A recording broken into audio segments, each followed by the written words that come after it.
Ingat hadis apa? Hadis al-bitaqah. Hadis dari Abdullah bin Amr bin al-As, di mana seseorang yang mempunyai banyak dosa didatangkan oleh Allah di hari kiamat di depan manusia. Mempunyai tis'awatis'in sijilat, mempunyai 99 keburukan. Dari gulungan dicatat keburukan. Yang satu gulungan jika dibuka sejauh mata memandang, maka bagaimana dengan 99 gulungan yang tertulis padanya dosa-dosa yang besar? Faqala Rabbul Izzah, ya ibna Adam, hal indaka khairun qat? Apakah kamu masih mempunyai kebaikan? Orang ini putus asa mengatakan, la ya Rabb, tidak ada wahai Allah. Bahkan Allah menanyakan, hal dolamaka al-katibain, apakah telah mendolimi kamu dua malaikat yang mencatat keburukan? Dikatakan oleh orang ini, la ya Rabb, tidak wahai Allah, semuanya hasil karyaku, hasil maksiatku. Maka orang ini kesimpulannya pendosa besar, mempunyai 99 gulungan yang berat, dan ditanya oleh Allah mempunyai kebaikan sedikit pun tidak putus asa orang ini. Namun Allah mengatakan, la adlimukal yaum, aku tidak akan mendolimi kamu di hari ini, di hari penghisaban.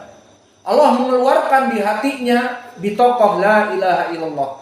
Maka ada juga kartu, bukan hanya kartu ATM saja, dan kartu SIM card atau kartu SIM izin mengemudi, tapi nanti di hari akhirah akan ada card la ilaha illallah. The name is the Tauhid card. Kartu Tauhid. Maka kartu, seperti antum ketahui, kartu kecil.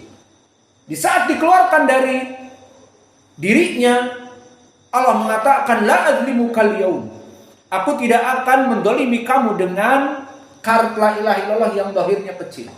Apa orang ini masih berputus asa berkata, ya Rabb, ma bihadihil bitaqah ma'a hadihi sijilat. Ya Allah, apa faedahnya bitaqah la ilaha illallah yang zahirnya ringan dengan 99 gulungan hasil karya dosa-dosaku? Maka apa kata Allah? La adlimukal yaum, aku tidak akan pernah mendolimi pada hari ini. Maka didatangkan raca sama seperti hadis ini. Fawudi'a fi kifatin. Maknanya 99 gulungan keburukan di neraca dan satu bitaqah la ilaha illallah di neraca, kemudian ditimbang. Kemudian apa kata Nabi? Farufi'atis sijillat wa thaqulatil bitaqah wa la yathqulu ala ismillah abada. Maknanya terangkatlah 99 gulungan menjadi ringan dan bitaqah la ilaha illallah menjadi berat. Ini poin pendalilan di dalam hadis ini. Adapun hadis ini, maka hadis yang sahih diriwayatkan oleh Imam At-Tirmidzi dan disahihkan oleh Syekh kami muhaddits Al-Imam Muqbil Al-Wadi'i rahimahullah. Semoga Allah meluaskan kuburnya. Maka hadis ini hadis yang sahih menjadi syahid pada hadis yang kita bahas dari Abi Sa'id yang dhaif karena riwayat Darraj an Abil Haytham an Abi Sa'id. Maka hadis ini bisa menjadi poin tentang permasalahan neraca, bahwa kalimat la ilaha illallah sangat berat dibanding dengan yang lainnya. Maka hadis ini dhaif. Dan di sini kita mengetahui dari bab yang pertama ada hadis yang dhaif, dan di sini pun ada hadis yang dhaif. Maka Syekh Muhammad bin Abdul Wahhab tidak mensyaratkan sahih di dalam kitab Tauhid, dan tidak begitu ihtimam kepada ilmu hadis, sehingga di dalam kitabnya pun sudah ada di bab yang kedua ini dua hadis yang dhaif. Wali Tirmidzi wa hasanahu an Anas ibn Malik. Maka di sini datang dari Imam Tirmidzi dan dihasankan dari Anas ibn Malik. Sami'tu Rasulullah sallallahu alaihi wasallam yaqul. Kata Anas, aku mendengar Nabi bersabda, qala Allah Ta'ala, hadis qudsi, ya ibna Adam, lau ataitani bi qurabil ardi khotoya summa lam laqaitani la tusriku bi syai'a la atautuka bi qurabiha magfiratan. Maka di hadis Anas ini yang diriwayatkan oleh Imam At-Tirmidzi disebutkan dari hadis Arba'in Nawawi, berkata Allah Jalla wa Ala, wahai Bani Adam, jika engkau datang kepadaku dengan dosa-dosa yang memenuhi bumi dan engkau dalam keadaan meninggal